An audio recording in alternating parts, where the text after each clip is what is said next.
Padre, gracias por tu amor, tu gracia y tu fidelidad, por tu palabra que es viva y eficaz y más cortante que toda espada de dos filos, Padre. Porque este día, Señor, tú, mi Dios, nos has traído a este lugar con el fin y el propósito de hablar a nuestros corazones. Y Padre mío, henos aquí, queremos escuchar. Ábrenos, Padre mío, el entendimiento. Ayúdanos, mi Señor Jesús, a discernir, Padre mío, tu verdad, tu palabra, y aplicarla, oh Padre Santo, a nuestras vidas.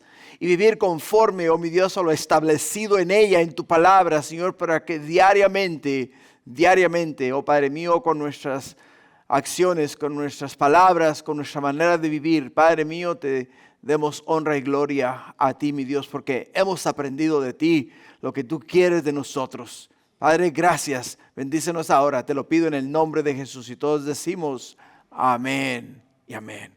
Gloria a Dios. Gloria al Señor. Hermanos, el libro de Colosenses fue escrito para ayudar al pastor de Colosa. ¿Por qué? Porque cuando la palabra de Dios llegó a los oídos de el pastor en Colosa, Epafra, él sintió en su corazón el llamado de ir y llevar la palabra de Dios a su pueblo, a su tierra. Estando en Éfeso, escuchó del apóstol Pablo el evangelio, la verdad. Y en Éfeso fue donde él recibió a Cristo Jesús, se sentó a los pies del apóstol Pablo y después de recibir la palabra de Dios, sintió un ardor increíble en su corazón de llevar a su tierra, llevar a su pueblo el evangelio que él había recibido. Fue a Colosa, estableció la iglesia en Colosa y el Señor comenzó a usarlo a Epafras de una manera especial, única y verdadera. ¿Por qué? Porque el evangelio avanzaba a pasos agigantados. Pero ya entendemos y sabemos que cuando Dios hace algo maravilloso y glorioso, siempre el enemigo va a tratar de falsificar la obra de Dios. Y a medida que la iglesia crecía, llegaron a Colosa falsos maestros. Llegaron falsos maestros trayendo falsas doctrinas, instruyendo a la iglesia, hablando a la iglesia que para ellos el aceptar a Jesús era clave, era necesario. Pero no era todo lo que hacía falta para la vida eterna, no era todo lo que hacía falta para la salvación. Tenían que agregar tradiciones que sus padres anteriormente habían practicado. Tenían que agregar algunas otras costumbres y tradiciones las cuales eran necesarias para que ellos pudieran obtener la vida eterna, o sea, tener la seguridad de que eran salvos. Y es ahí donde el pastor de Colosa, Epafras, dice: un momento. La palabra de Dios me dice a mí que Jesús es el camino, la verdad y la vida y nadie viene al Padre si no es a través de Él. La palabra de Dios me dice a mí que a los suyos vino, mas los suyos no le recibieron, mas a los que le recibieron les dio potestad de ser hechos hijos de Dios.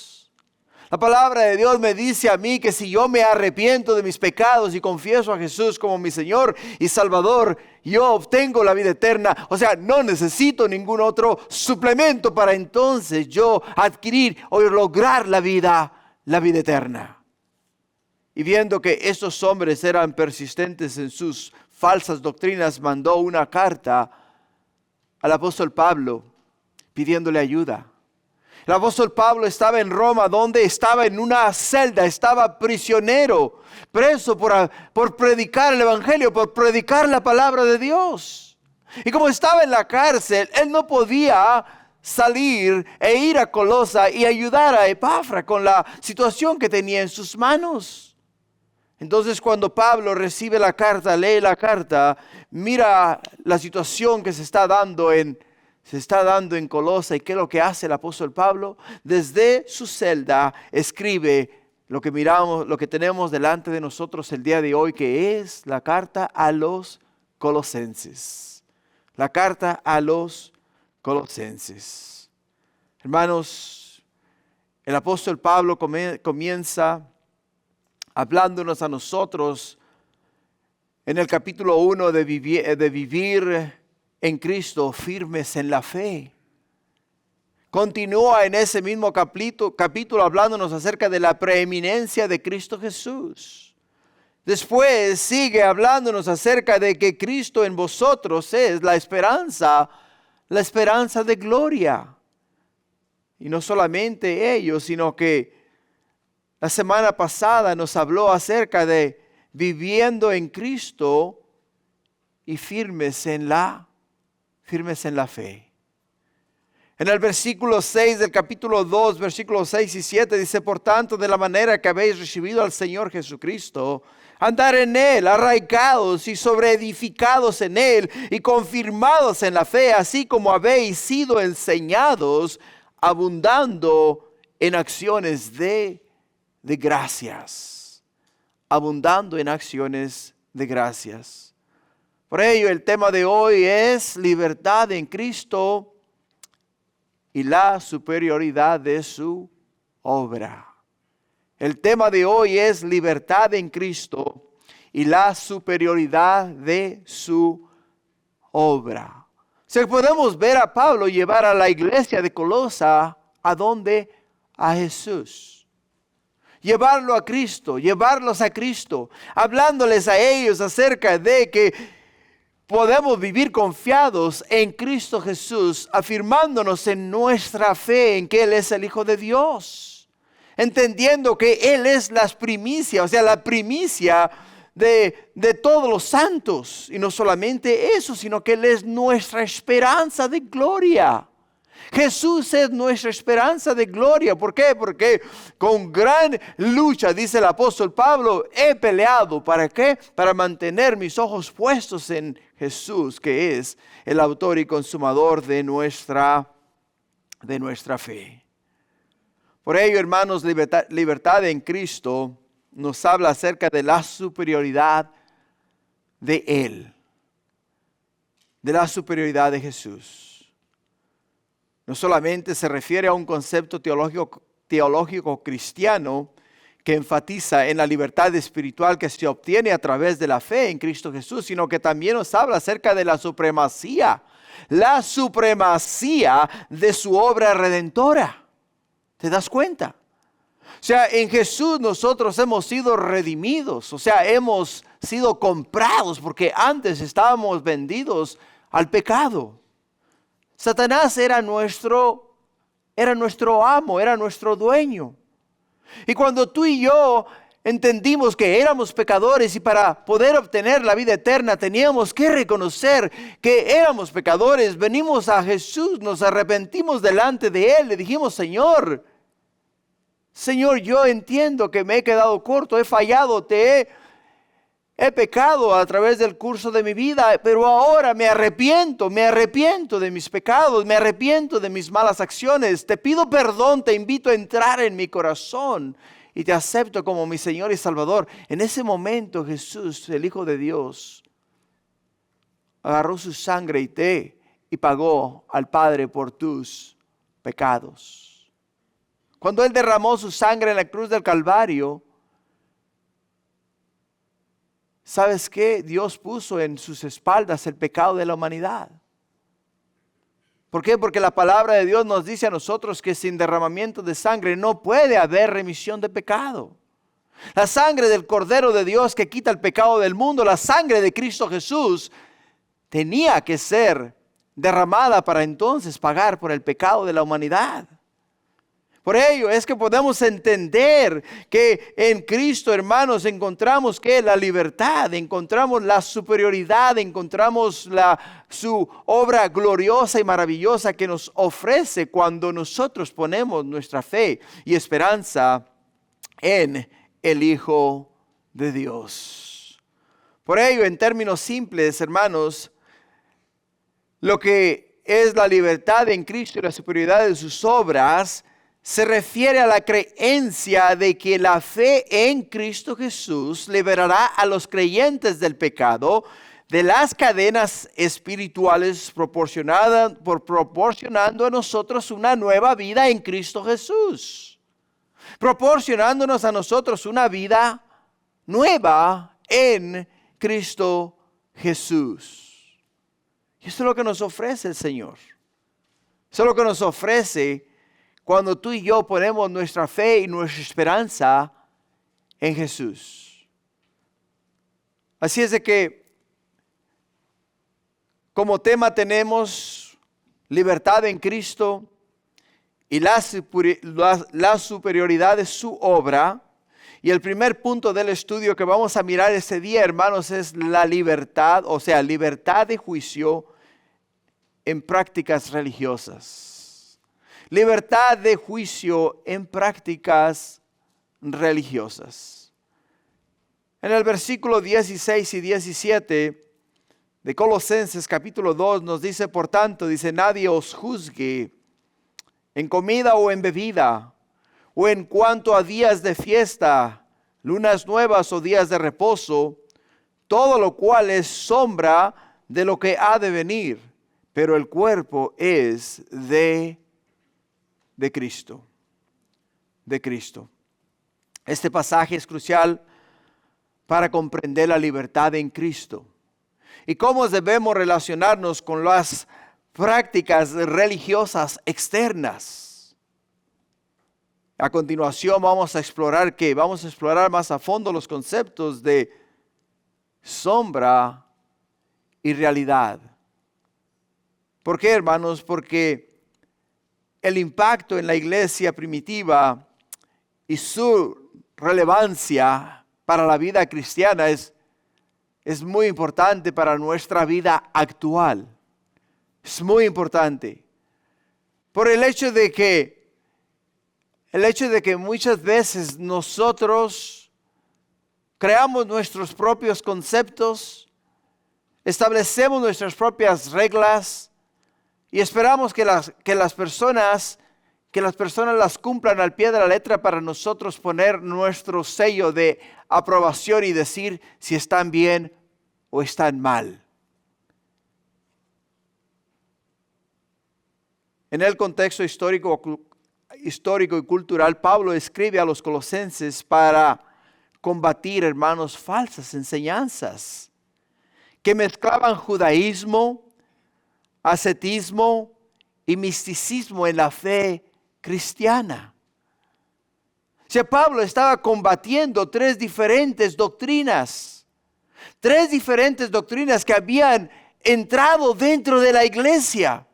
Y cada una de ellas establecía sus propias reglas. Y al establecer sus propias reglas, demandaban de los feligreses, o sea, demandaban de aquellas personas que venían a congregarse y a escuchar de la palabra de Dios, que las cumpliesen tal y como ellos las estaban enseñando. Pablo menciona que el judaísmo. El judaísmo es una religión monoteísta basada en la creencia de un único Dios y en las enseñanzas contenidas en la Torah. Los primeros 5 libros de la Biblia hebrea.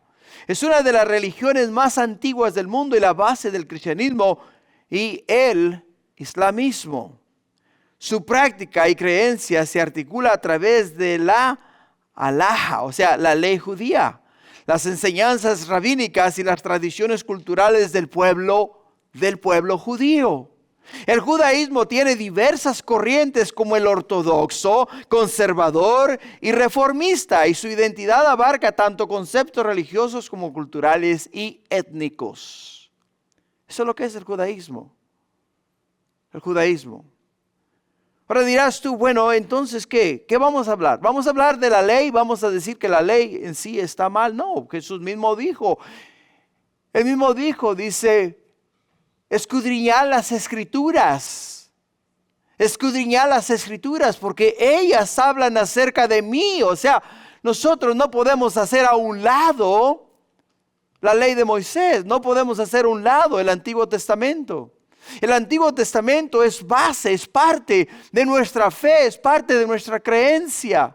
Pero tenemos que entender que la superioridad, la supremacía, o sea, el que tiene autoridad sobre todas estas cosas es Cristo Jesús. Es Cristo Jesús. Tenemos que observar lo que la palabra de Dios nos dice a nosotros que debemos de observar, pero tenemos que entender que en Cristo Jesús, hermanos, nosotros tenemos libertades que los judíos no tienen, no tienen porque no practican el cristianismo, y no tenían porque ellos practicaban lo que es la ley de Moisés. Otras de las doctrinas que se habían infiltrado en la iglesia es el ascetismo. El ascetismo es un término que se refiere a la práctica de la austeridad y la renuncia de los placeres materiales como parte de una búsqueda espiritual o religiosa. Implica vivir de manera simple y disciplinada, y a menudo con el propósito de alcanzar un estado más elevado de conciencia o conexión espiritual.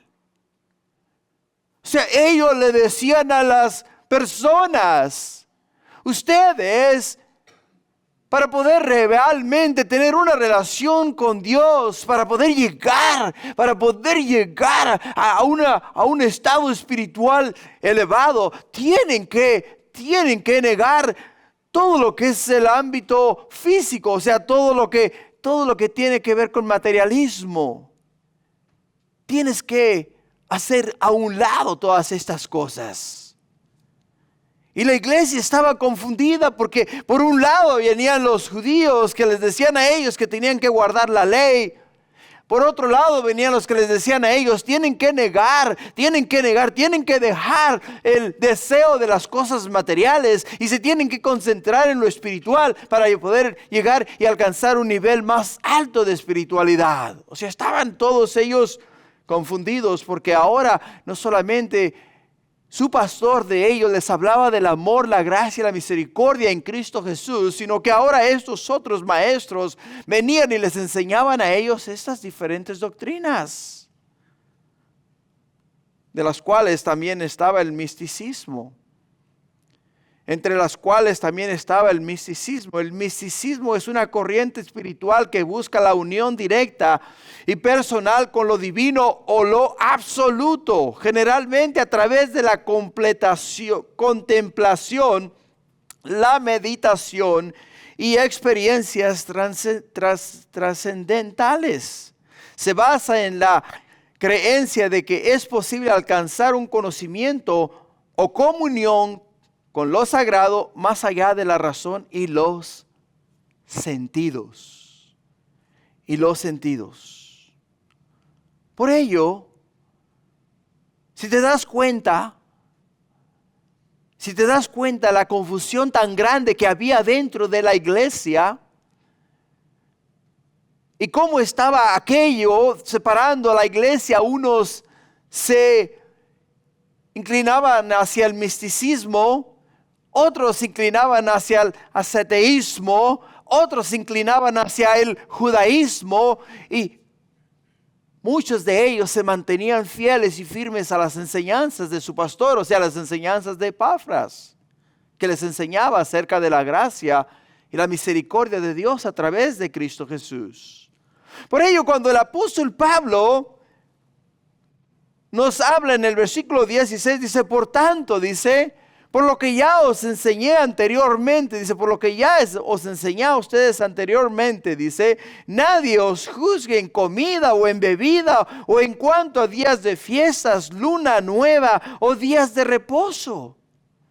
¿Por qué? Dice en el versículo 17, dice, porque todo lo cual es sombra de lo que había de venir, pero el cuerpo es Cristo. O sea, la esencia de nuestra fe, hermano, no son tradiciones, no son costumbres, no son mitos, no son cosas que debamos de hacer para agradar a Dios, sino lo que ya Dios hizo por nosotros a través de Cristo Jesús.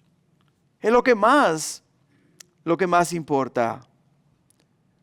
Por ello, algunos maestros enseñaban que los cristianos debían seguir reglas judías para ser verdaderamente salvos o espirituales. Reglas tales como leyes dietéticas, No comer ciertos alimentos o bebidas, como lo describe Levíticos capítulo 11.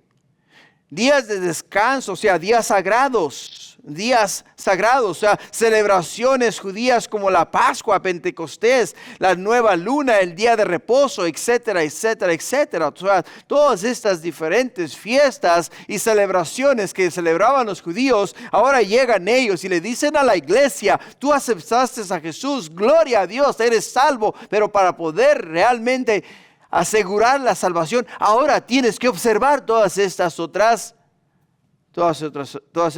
fiestas. Así es de que, iglesia, entiende algo. Dios no está viendo lo que tú estás haciendo para agradarlo a Él. Él está viendo cómo tu corazón se relaciona con Él. Cómo tú te relacionas con Él. Él es primero en tu vida. Mateo 6:33 nos dice: mas buscad primeramente el reino de Dios y su justicia, y después todo viene. ¿Por qué? Por añadidura. O sea, Dios nos llama a nosotros a buscarlo a Él primero y ante todas las cosas. Muchas de las veces nosotros decimos: yo tengo que hacer esto, tengo que hacer aquello, tengo que cumplir esto, tengo que cumplir aquello, para entonces poder agradar a Dios. Para poder agradar a Dios. Tuve el privilegio de presentar el evangelio a un joven que estaba pasando por una época en su vida en la cual estaba bien sumergido en lo que son las drogas y el alcoholismo. Después de compartir el evangelio y decirle a él que lo único que necesitaba era a Cristo para ser salvo, me dice él: no, primero tengo que limpiar mi vida para entonces yo poder ir a la iglesia. Le digo: no, ve a la iglesia y deja que sea Jesús el que limpie tu vida. No trates de hacer lo que Dios quiere hacer en tu vida, porque Dios quiere limpiar tu vida, limpiar tu corazón, darte a ti la esperanza y la vida eterna. Para todas estas cosas, todas esas prácticas, nos dice la Escritura que eran ¿qué? Eran sombra de lo que había de venir. El significado de sombra y cuerpo, como lo podemos ver en Colosenses, dice: todo lo cual es sombra de lo que había de venir, pero el cuerpo escrito, nos habla acerca de la sombra. Es una figura en el Antiguo Testamento que apuntaba a una realidad futura. A una realidad futura. Si en esos momentos, hermanos, ustedes se dan cuenta, yo estoy parado acá. Yo estoy parado acá.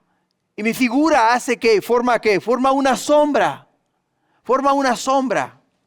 Cuando tú me miras venir a la vuelta de la esquina y miras la sombra, tú sabes que detrás de la sombra viene ¿quién? Vengo yo, detrás de la sombra. Porque mi sombra te está anunciando a ti que ahí vengo yo. Pero no me vas a mirar a mí hasta que primero entre ¿qué? La sombra. Dios envió al mundo su palabra a través de su siervo Moisés. Nos habla en el Antiguo Testamento acerca de la salvación, la redención, aquel que habría de venir para pagar por los pecados de la humanidad, aquel que iba a dar su vida y iba a derramar su sangre para con su sangre pagar por nuestros pecados. Y estableció los sacrificios.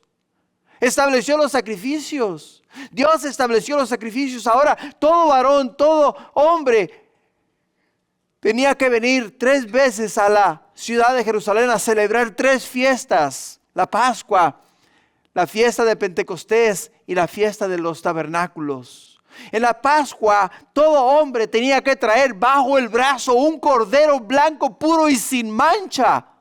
Y tenía que ofrecerlo al sacerdote. ¿Para qué? Para que el sacerdote tomase aquel cordero, le degollase, le sacase la sangre y entonces ofreciese la sangre por los pecados de aquel individuo.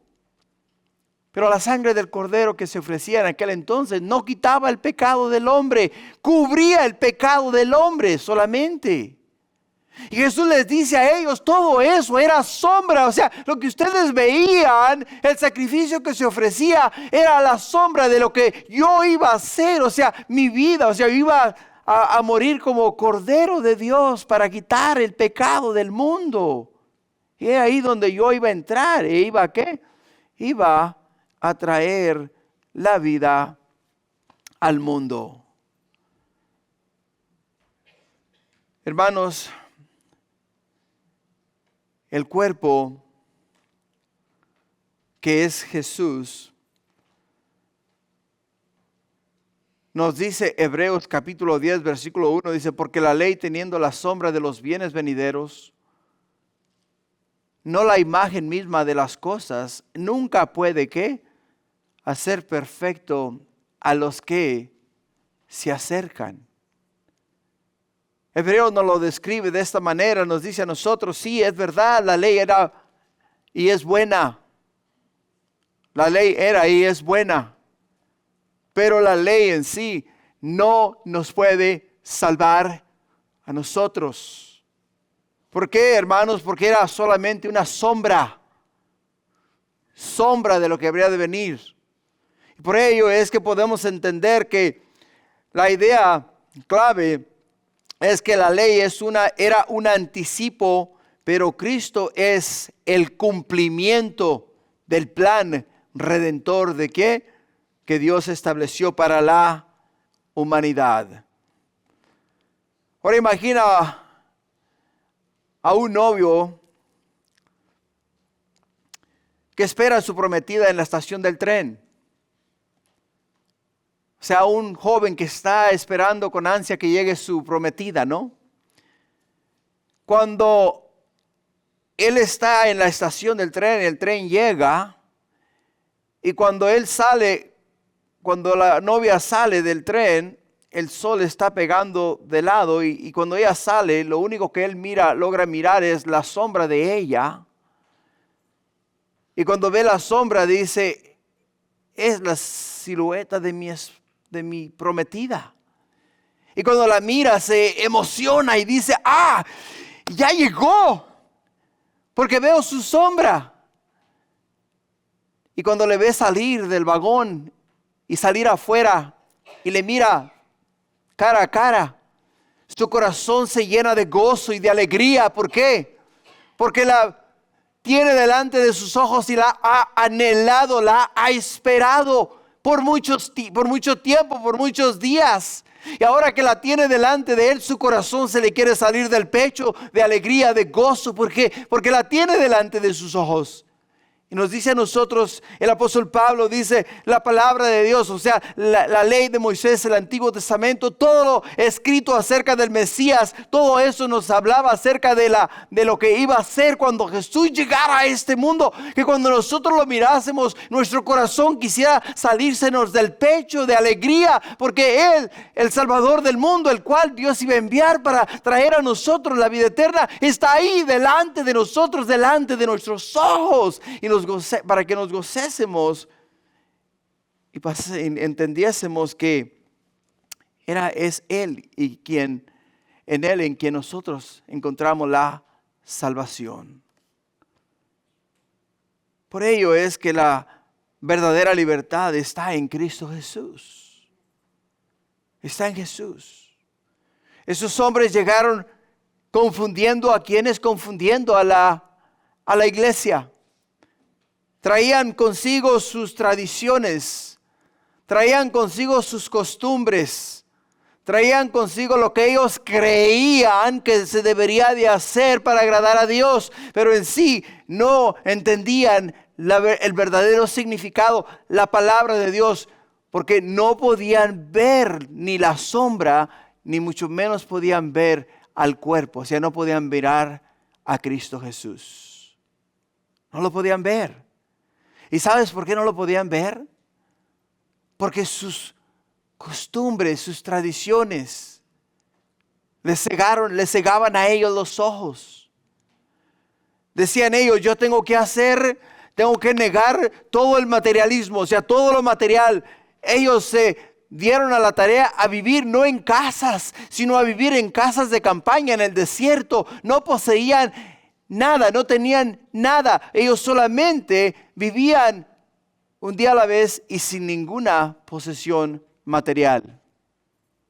Porque ellos creían que viviendo de esa manera se iban a acercar más a Dios, se iban a tener una conexión más directa. Pero en sí nada de eso es verdad. Nada de eso es verdad. Los judíos creían que cumpliendo todas las leyes, celebrando todas las fiestas, haciendo todos los sacrificios, con eso iban a obtener la vida eterna. Con eso lo iban a obtener todo. Pero en realidad no era verdad, era solamente una sombra de lo que habría de venir. Por ello, cuando vemos que llega el cuerpo, que llega Jesús, que viene Jesús y nos trae a nosotros el don de la vida eterna, podemos entender ahora, hermanos, que hemos sido justificados por la fe que hemos puesto en Cristo Jesús. Romanos 3:28 nos dice: concluimos pues que el hombre es justificado por fe sin las obras de la ley. ¿Te das cuenta? Concluimos, dice el apóstol Pablo, concluimos pues que el hombre es justificado por fe sin las obras de la ley. Justificado, la palabra justificado quiere decir declarado justo. Declarado justo. No declarado justo porque tú eres justo, no, porque ninguno de nosotros es justo. Dice la Escritura en Romanos 3:23, por cuanto todos pecaron, están destituidos de la gloria de Dios. O sea, por nuestro pecado hemos sido destituidos de la gloria de Dios. Pero Jesús nos ha declarado a nosotros justos.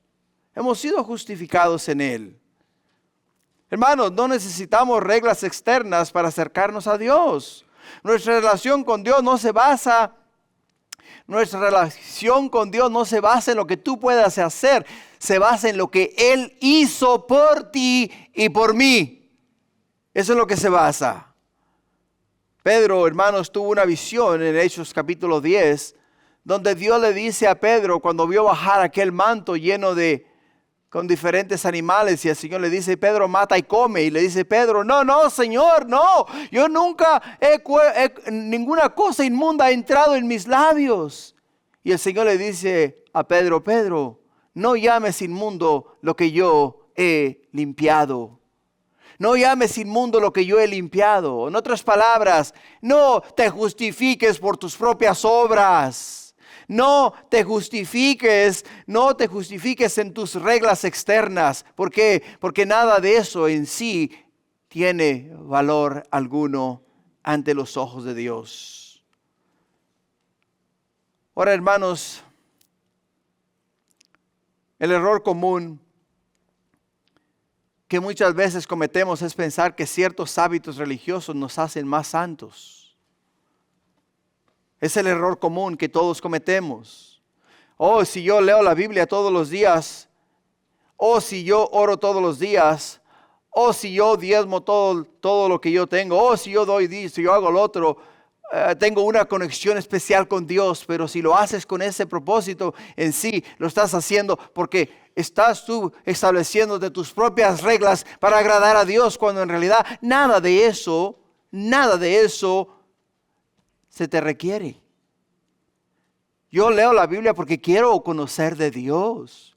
Yo oro porque quiero hablar con Dios. Yo diezmo porque Dios me da 90%, me da 100% y le doy 10% para atrás porque Él me ha dado 90% para mí. O sea, yo hago lo que yo hago porque amo a Dios, no porque quiero torcer el brazo a Dios y decirle: te di, Señor, 10% de mi salario. Ahora estás comprometido y me tienes que bendecir porque tú así lo dices. No. Las cosas no trabajan así. Ese es el error más grande que tú y yo podemos cometer: pensar que ciertos hábitos religiosos nos hacen más santos. ¿Por qué, hermanos? Porque la verdad bíblica es que la verdadera santidad viene de una relación íntima y personal con Cristo Jesús. De una relación íntima y personal con Cristo Jesús. Que cuando tú te levantes digas: Señor, buenos días. Padre, qué bendición poderme despertar. Gracias por dejarme descansar y cuidarme mientras dormía. Oh Señor, ¿qué tienes planeado para mí este día? Padre, ¿qué vamos a hacer? ¿A dónde me vas a llevar? ¿Qué oportunidades me vas a presentar? O sea, que esa sea lo que diariamente hagas. Por ello, hermanos, alguien que cree evitar el cine o ciertos alimentos lo hace más cristiano, está equivocado. Alguien que dice, yo no puedo ir a ese lugar porque el entrar a ese lugar me hace perder la vida eterna. ¿Sabes qué? No es así la cosa. No es así. Yo vengo de un trasfondo católico muy fuerte, muy fuerte. El Señor me ha dado la bendición y la oportunidad de estar en mi país varias veces. Muchos de mis familiares aún son muy católicos, de una religión muy, muy, muy fuerte. Y cuando yo voy allá, me dicen ellos, vamos a misa. Le digo, claro, vamos a misa. Yo voy con ellos. Yo entro a la iglesia, yo me siento en la iglesia. Yo los dejo a ellos que ellos hagan ¿qué? Que ellos hagan lo que ellos tienen que hacer, que ellos creen que es verdad. Y yo quiero que ellos vean que lo que ellos hacen, lo que ellos dicen, no me afecta mi relación con el Señor, porque mi relación no está basada en mis obras, ni en lo que yo hago externamente. Mi relación está basada en lo que Jesús hizo por mí en la cruz del Calvario. Eso es lo que está basada mi relación. Marcos capítulo 7, versículo 6 nos dice,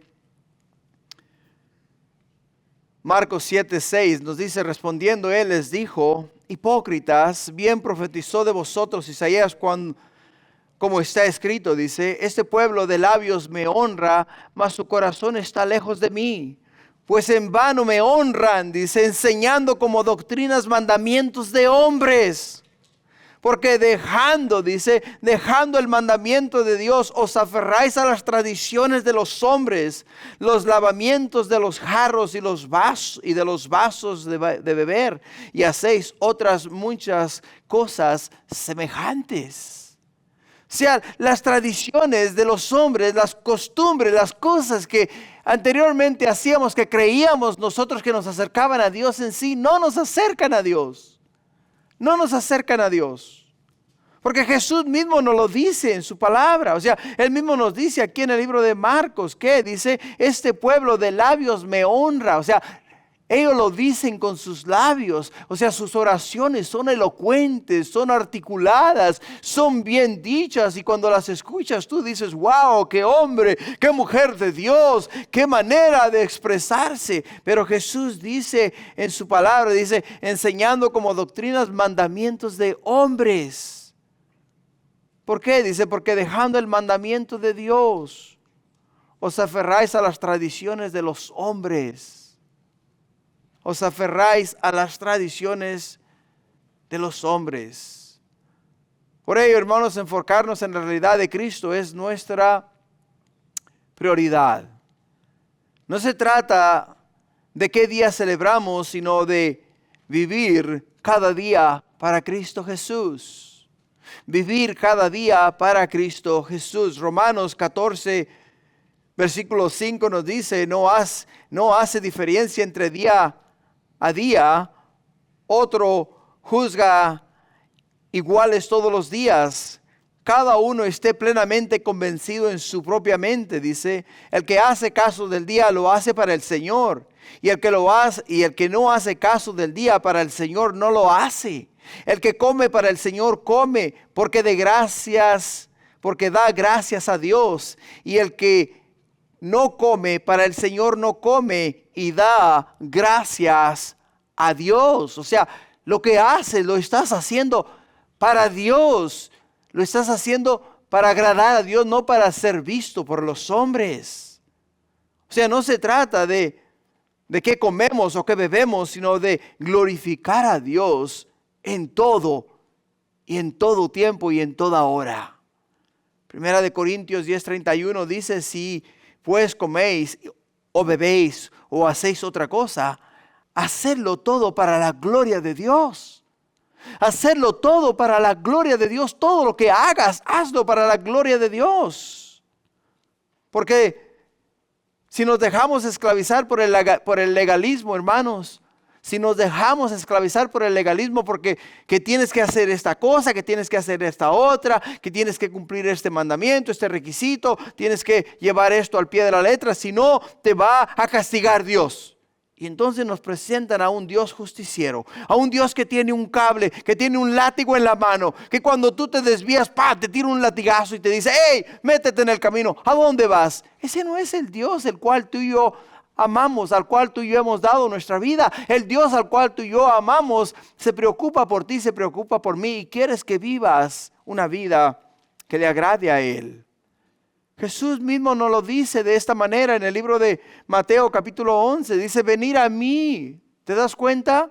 Él no dice, ve al sacerdote, ve al pastor, ve al obispo. No, dice Jesús, venid a mí todos los que estáis trabajados y cargados, y yo os haré descansar.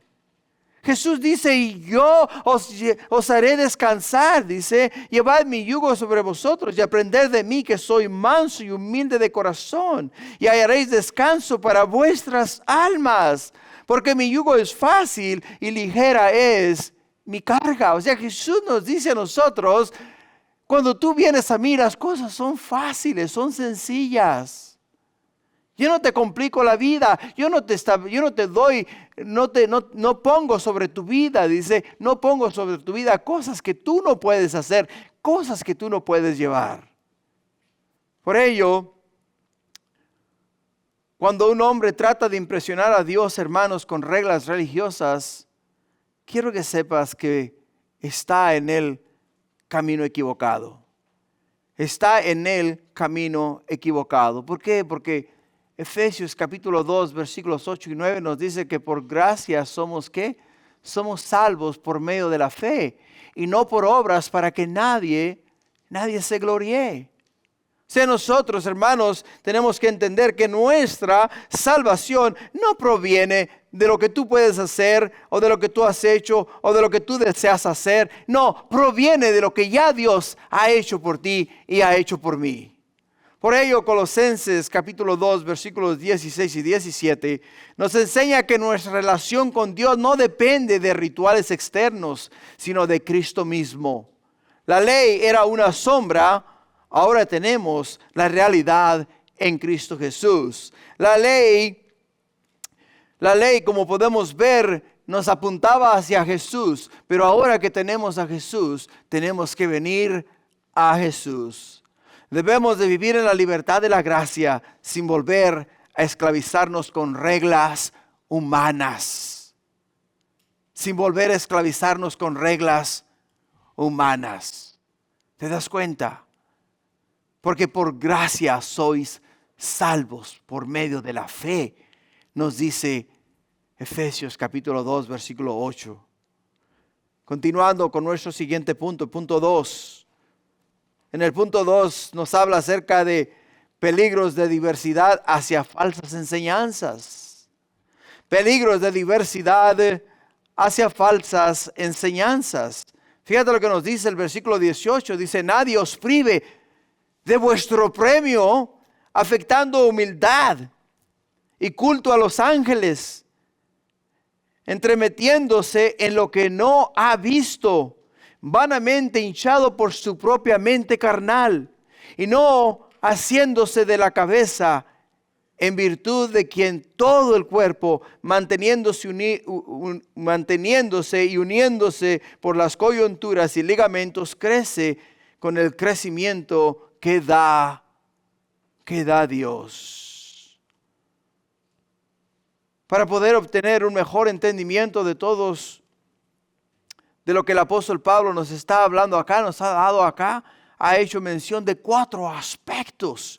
4 aspectos bíblicos, hermanos. 4 aspectos bíblicos que nos van a ayudar a nosotros a entender mejor estos 2 versículos. El primero que vamos a mirar es el contexto histórico y cultural.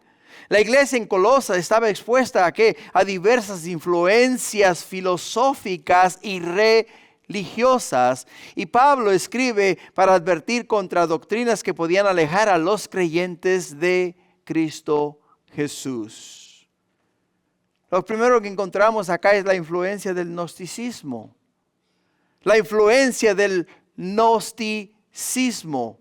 El gnosticismo primitivo enseñaba que el conocimiento secreto, o sea, el conocimiento era la clave para la salvación. Creían que el mundo material era malo y que solo los seres espirituales, o sea, los ángeles, eran los únicos que podían hablar con Dios. Que podían hablar con Dios. Sin exagerarte, a mí me enseñaron a rezar al arcángel Miguel.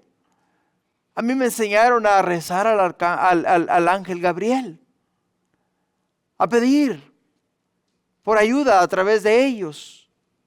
O sea, todas estas cosas que podemos ver en la palabra de Dios, lo que nos habla a nosotros acerca de qué, acerca de las cosas que no deben de ser, son las cosas que de una manera u otra en un tiempo de nuestra vida practicamos. Pero la palabra de Dios el día de hoy no lo esclarece, o sea, nos lo pone claro, más claro que el agua, y quiere que entendamos lo que Dios ha establecido como verdad para que podamos vivir, ¿de qué? De una manera que agrada a Dios. Y Pablo advierte, ¿qué nos dice? En el versículo 18 dice, nadie os prive de vuestro premio. Nadie os prive de vuestro premio.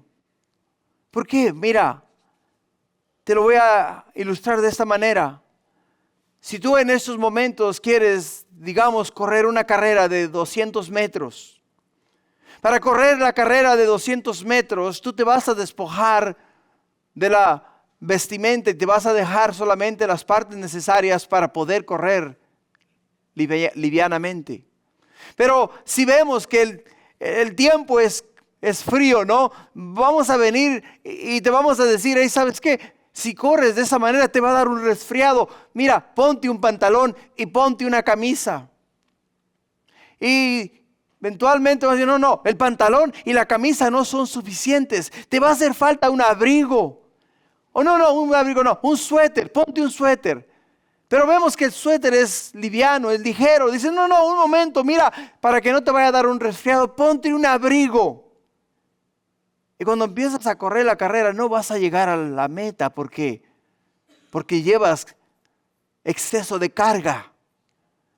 No vas a poder lograr llegar a la meta.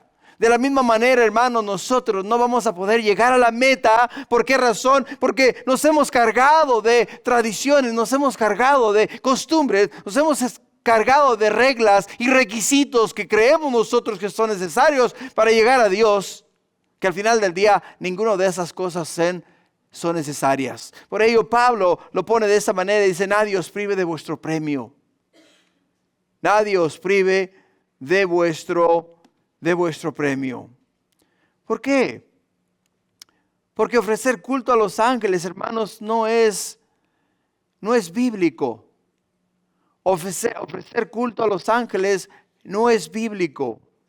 ¿Por qué? Porque estos hombres llegaron a Colosas, llegaron enseñándoles a ellos que tenían que ofrecer culto a los ángeles. Los ángeles eran los únicos seres que podían llegar a Dios. Los ángeles eran los únicos seres que podían mirar el rostro de Dios, llevar un mensaje de los hombres a Dios y regresar con un mensaje de Dios a los hombres.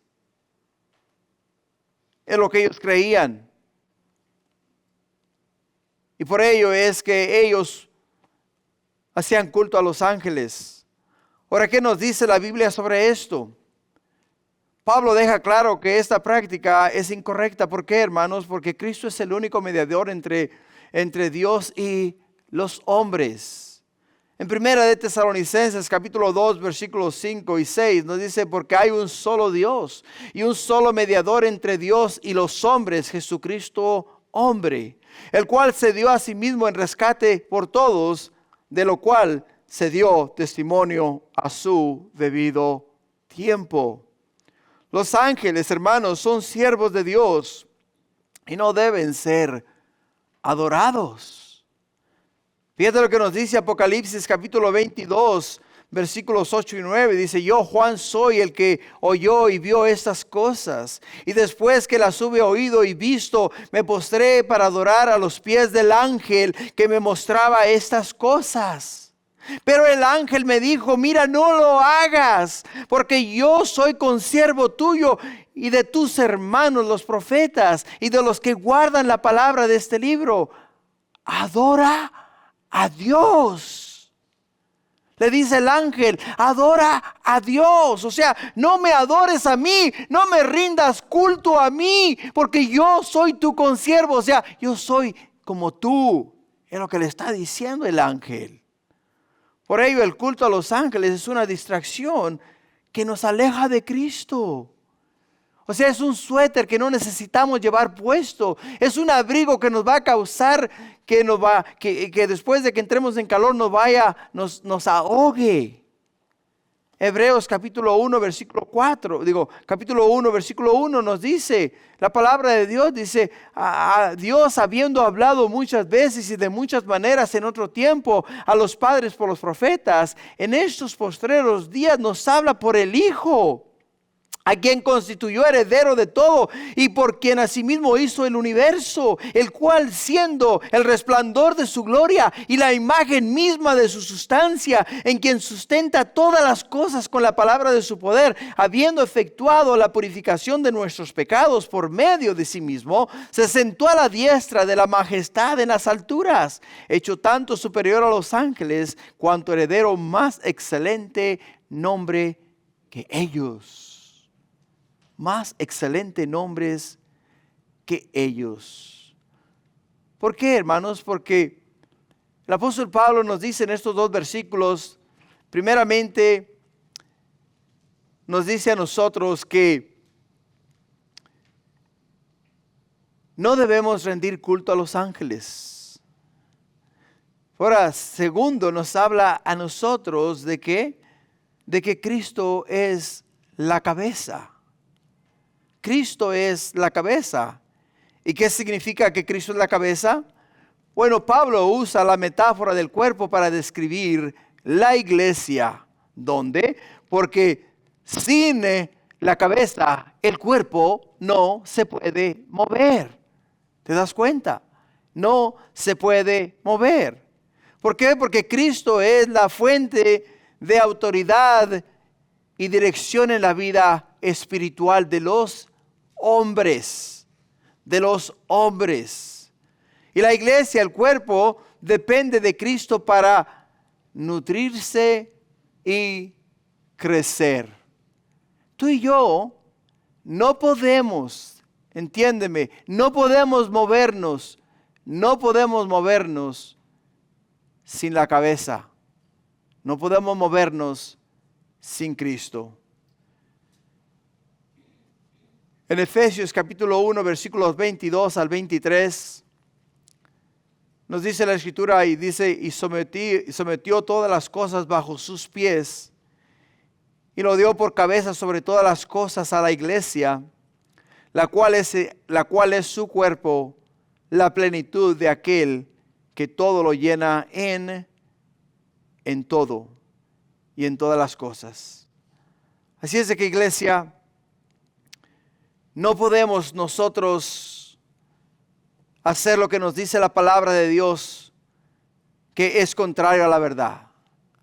Pablo dice: nadie os prive de vuestro premio, afectando humildad y culto a los ángeles, entremetiéndose en lo que no ha visto, vanamente hinchados por su propia mente carnal, y no haciéndose de la cabeza, en virtud de quien todo el cuerpo, manteniéndose y uniéndose por las coyunturas y ligamentos, crece con el crecimiento que da Dios.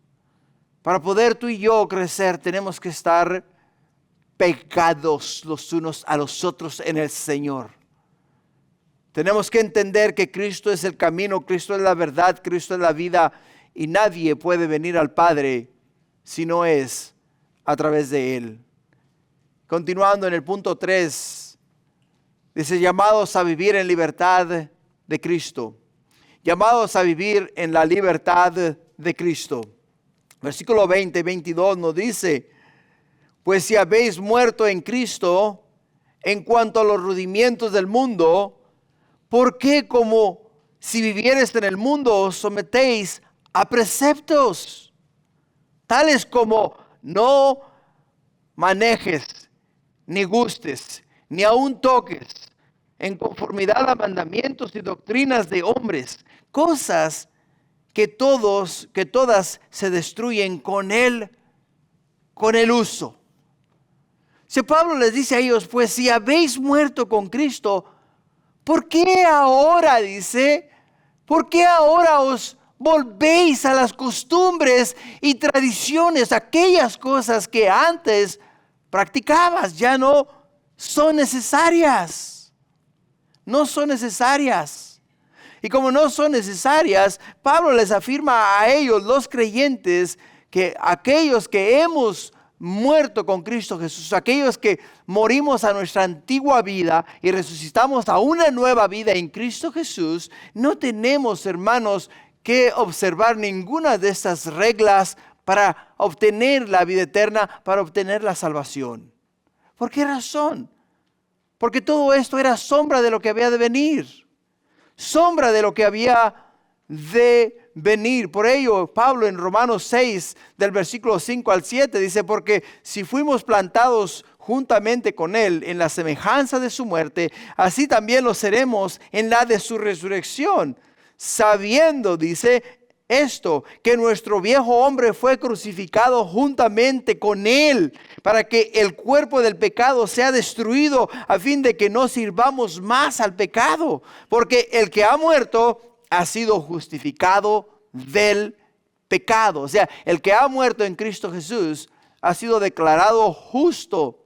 Ha sido declarado justo y el pecado no tiene más autoridad sobre su vida. Segunda de Corintios 5:17 dice, de modo que si alguno está en Cristo, nueva criatura es.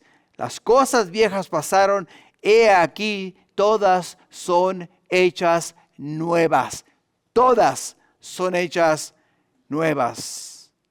Ahora Pablo dice, porque si vivís en el mundo, ¿por qué como si vivís en el mundo os sometéis a preceptos? ¿Por qué? Si Pablo les hace una pregunta a ellos, ¿no? ¿Por qué ahora que habéis obtenido la vida eterna, por qué ahora que Cristo es el camino, la verdad y la vida y Cristo es la base de tu salvación, ¿por qué adoptaste lo que antes practicabas? Cuando se te ha enseñado a ti que por gracia eres salvo por medio de la fe, ¿por qué? Es lo que pregunta Pablo. ¿Por qué, hermanos?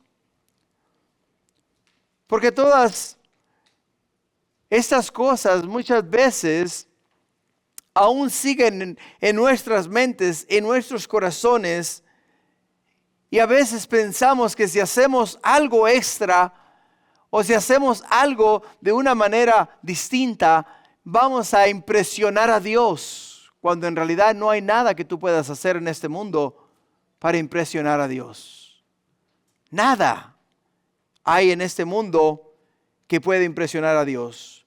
No hay reglas, hermanos, que hombre haya establecido que pueda decir que con esas reglas ha impresionado a Dios.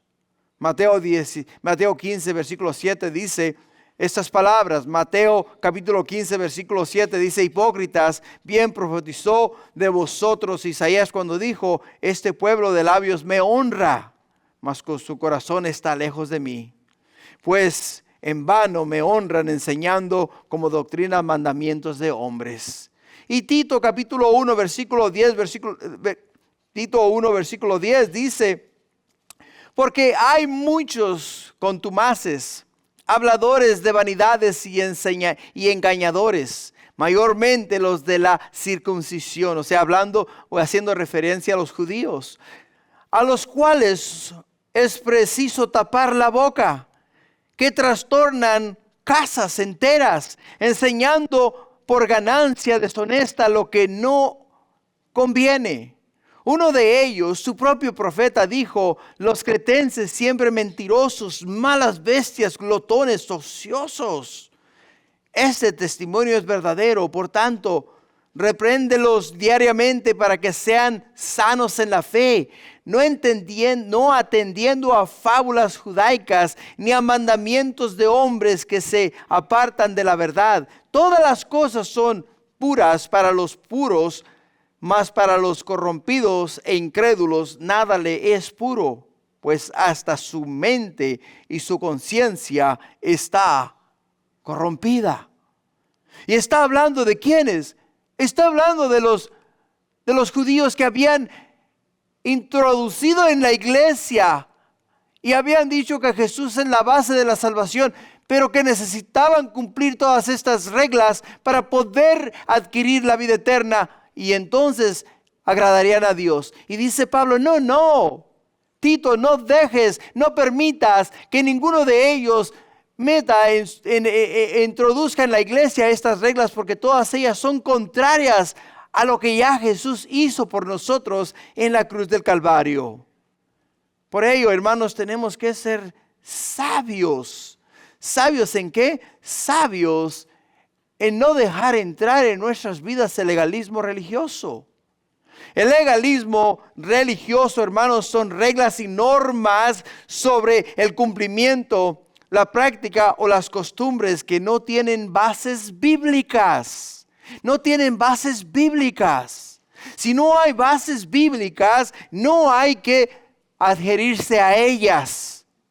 Mas si la palabra de Dios nos enseña a nosotros cómo agradar a Dios, tenemos que seguir la palabra de Dios, obedecer la palabra de Dios y cumplir la palabra de Dios conforme a lo establecido por Dios en ella. Por ello, en el versículo 23, para concluir, nos dice: tales cosas tienen a la verdad cierta reputación de sabiduría en culto voluntario, en humildad y en duro trato del cuerpo, pero no tienen valor alguno contra los apetitos de la carne. No tienen valor alguno contra los apetitos de la carne. En conclusión, este versículo nos enseña que aunque las prácticas ascéticas y las reglas externas puedan parecer sabias y piadosas, no tienen poder real para transformar el corazón humano o vencer los deseos carnales. No tienen autoridad, no tienen poder. Las apariencias pueden ser engañosas y lo que parece espiritual en el exterior no siempre refleja una verdadera transformación en el interior. ¿Te das cuenta? O sea, yo puedo ser la persona que cumple todas las reglas al pie de la letra. Todos los días ustedes me pueden mirar a mí cumplir todas las cosas. Pero si no tengo una relación personal con Cristo Jesús y Jesús no es el centro de mi vida, solamente soy un caparacho vacío. Un cuerpo que camina en este mundo, pero que en sí internamente no hay sustancia alguna en él. No hay sustancia alguna en él. Por ello, hermanos, la verdadera santidad y victoria sobre la carne no se alcanzan por medio de esfuerzos humanos o prácticas externas, sino por medio de la obra del Espíritu Santo y de Cristo Jesús viviendo en nosotros y dentro de nosotros. Por ello, al vivir en la libertad que Cristo nos ha dado, somos transformados del interior. Y esa transformación es lo que nos lleva a una vida de obediencia genuina y nos impulsa a seguir a Dios, a vivir para Dios y a obedecer a Dios, no con reglas externas, sino con el amor que Dios nos mostró, le correspondemos a Él de la misma manera. Por ello, la verdadera transformación no proviene de nuestras obras externas, hermanos, sino de la obra interna del Espíritu Santo que nos lleva a una obediencia única y verdadera en Cristo Jesús. En Cristo Jesús. Amén. Ponte de pie, vamos a orar. Padre, esa porción de la palabra, Señor, que nos habla acerca de reglas externas, mitos y tradiciones, que al final del día, Padre Santo,